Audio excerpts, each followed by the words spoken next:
Assalamualaikum warahmatullahi wabarakatuh. Bismillah, alhamdulillah, wassalatu wassalamu ala sayyidina Muhammad Rasulillah wa ala alihi wa sahbihi wa mawalah. La haula wa la quwata illa billah, amma ba'dah. Yang saya hormati buat sahabat-sahabat Bung Cokra semua dimanapun berada. Salam seruput buat sahabat Bung Cokra semua nih. Aduh, serak-serak terus sahabat. Sahabat, saya membahas tentang kebingungan kita semua gitu ya, terkait dengan masalah sebenarnya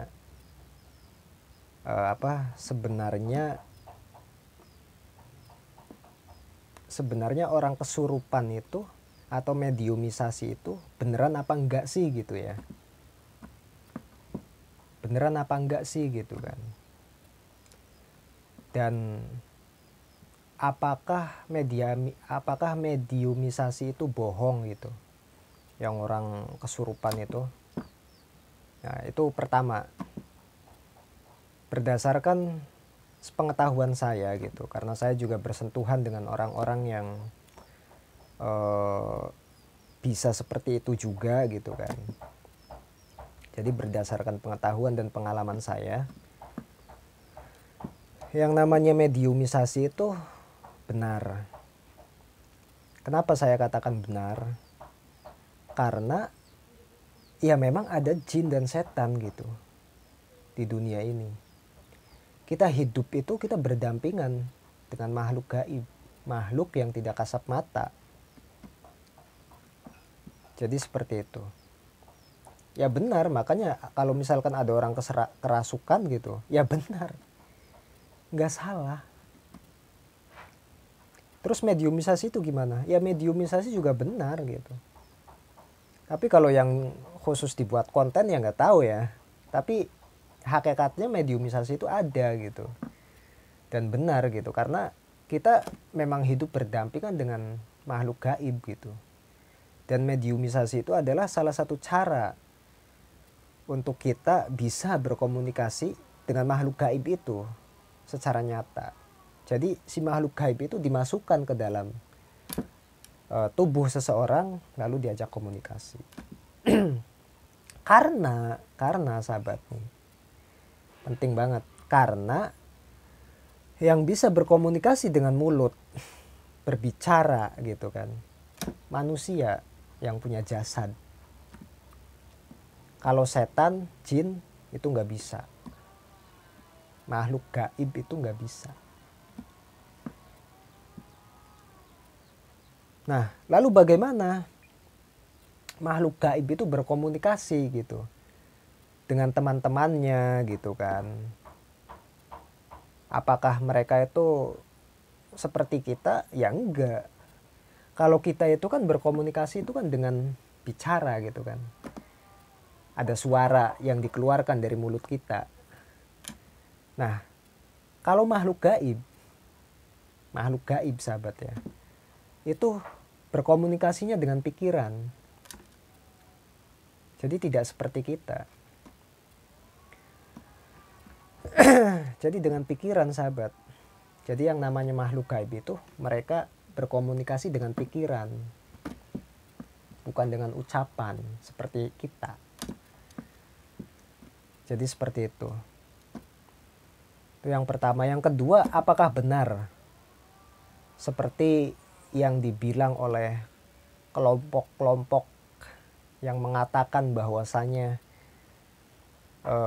setan, jin itu terbentuk dari pikiran kita sendiri? Saya katakan salah. Itu salah besar sahabat. Seperti Joko Arek, Kong Abi gitu ya. Siapa lagi, TIJ dan kawan-kawannya lah yang pernah membahas dan sering membahas dengan masalah ini juga. Ya mungkin itu pemahaman mereka gitu. Tapi pemahaman saya berbeda. Boleh kan? Beda paham gitu. Terlepas daripada benar atau salah gitu kan. Tapi saya mempercayai bahwa itu salah gitu. Karena kita kan dianjurkan untuk mengimani daripada makhluk yang gaib gitu. Karena kita dianjurkan mengimani, berarti yang gaib itu ada gitu loh. Jadi yang gaib itu ada, bukannya adanya yang gaib karena pemikiran kita gitu, karena bayang-bayang kita, karena halusinasi kita, itu enggak. Jadi meskipun kita enggak berhalusinasi, ya makhluk gaib itu ada, berdampingan dengan kita. Sepakat kan? Sepakat sampai sini. Jadi mereka itu salah banget, salah besar. Karena yang gaib itu tanpa kita halusinasi, tanpa kita memikirkan mereka gitu, mereka itu ada. Bisa jadi ada di sekeliling kita, di samping kita, di depan kita gitu kan. Mereka itu ada. Apalagi berhalusinasi gitu kan. Ya mereka bakalan ada beneran gitu kan. Meskipun tadinya nggak ada. Contoh gini. Misalkan saya berhalusinasi, misalkan ini di ruangan ini nggak ada setan, nggak ada jin, nggak ada apa-apa. Tapi saya berhalusinasi gitu, bahwasanya di sini tuh ada gitu. Wah, ada gitu. Ya ada beneran gitu. Karena apa? Karena mereka itu komunikasinya itu dengan pikiran gitu. Jadi pikiran kita itu apa ya? Terkoneksi gitu dengan mereka gitu. Akhirnya mereka datang. Jadi seperti itu. Jadi seperti itu sahabat. Ya memang pikiran mempengaruhi, akan tetapi tanpa kita pikirkan pun ya mereka tetap ada. Yang gaib itu tetap ada. Karena kan dalam rukun iman kan kita kan diperintahkan untuk mengimani yang gaib. Gimana sih? Harus percaya itu. Makanya salah kalau itu berdasarkan pemikiran. Setan itu ada itu atas dasar halusinasi kita, ya bukan atas dasar halusinasi. Tanpa halusinasi pun ya mereka ada. Makanya ini salah besar ini. Gitu sahabat ya. Lalu apalagi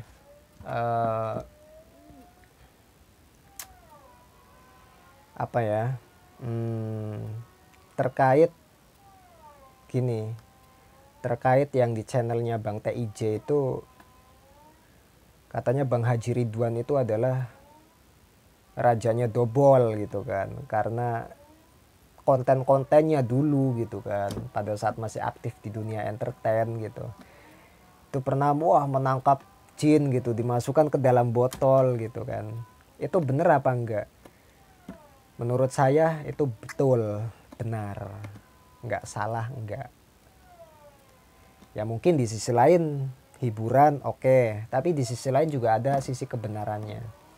Jadi yang namanya makhluk halus itu, makhluk gaib itu sahabat ya, itu kan tidak seperti kita yang tidak bisa berubah menjadi berapa kali wujud gitu. Jadi kalau makhluk gaib itu kan mereka itu kan bisa berubah berkali-kali wujud gitu. Mereka itu punya wujud yang banyak, bisa berubah jadi A, berubah jadi B, berubah jadi C, kan gitu.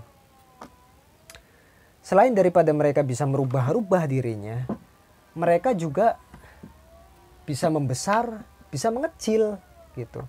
Nah makanya seperti konten Bang Haji Ridwan dulu gitu, menangkap jin masukkan ke dalam botol, ya mungkin itu bisa saja karena apa? Mereka bisa mengecil. Mereka bisa mengecil, di saat mengecil lalu dimasukkan ke dalam botol gitu, lalu tutup, buang ke laut. Dan itu beneran bisa, karena mereka bisa mengecil dan bisa membesar gitu.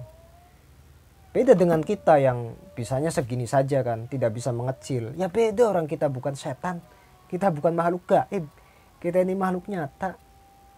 Jadi seperti itu sahabat. Bisa, itu menurut saya bisa.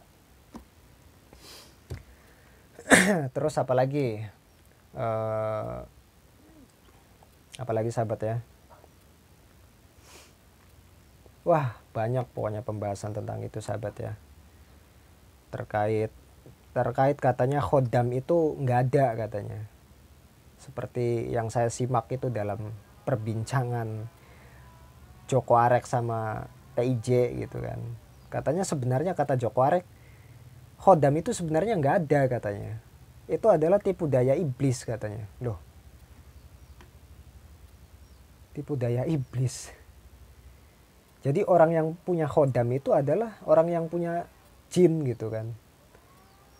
Orang yang punya makhluk gaib gitu. Dan bisa jadi makhluk gaib itu jahat, bisa jadi jelek berarti ya. Saya bertanya-tanya di sini. Kalau khodam muslim, ya kan, khodam muslim, itu ya mereka tidak akan berani gitu merubah wujudnya menyerupai misalkan Syekh Abdul Qadir Jilani, menyerupai apa gitu kan. Dan orang-orang soleh pun tidak bisa diserupai oleh makhluk-makhluk gaib atau jin-jin yang jahat. Itu nggak bisa. Jadi khodam itu ya khodam itu ya beneran ada gitu.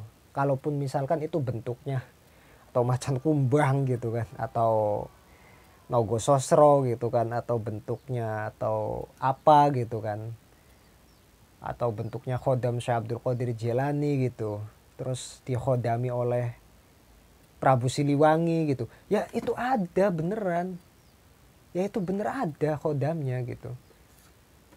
Karena apa? Karena orang-orang soleh, orang-orang yang soleh itu yang dulunya itu orang-orang soleh, syekh gitu, yang punya keilmuan yang besar, keilmuan yang tinggi, mereka itu tidak bisa diserupai oleh jin-jin kafir, jin-jin jahat, itu nggak bisa. Jadi ya bahwasanya khodam itu yang baik itu ada, ya memang ada gitu. Baik misalkan dari Syekh Abdul Qadir Jilani, atau khodamnya misalkan Prabu Siliwangi, khodamnya apa gitu. Kalau saya meyakini itu benar ada, ya kan. Karena kalau khodam orang-orang yang baik, seperti contohlah, katakanlah satu contoh Syekh Abdul Qadir Jilani, itu nggak akan bisa diserupai oleh jin, tidak akan bisa diserupai oleh makhluk-makhluk gaib yang jahat, jin-jin kafir yang jahat, itu nggak bisa sahabat. Gitu sahabat ya, mudah-mudahan sedikit pencerahan sahabat, kita sharing, kita diskusi sahabat ya, virtual melalui video ini sahabat. Demikian aja sahabat dari saya. Terima kasih buat sahabat-sahabat Bung Cokro yang sudah mampir di channel Bung Cokro. Mudah-mudahan silaturahim kita tetap terus berjalan sahabat ya.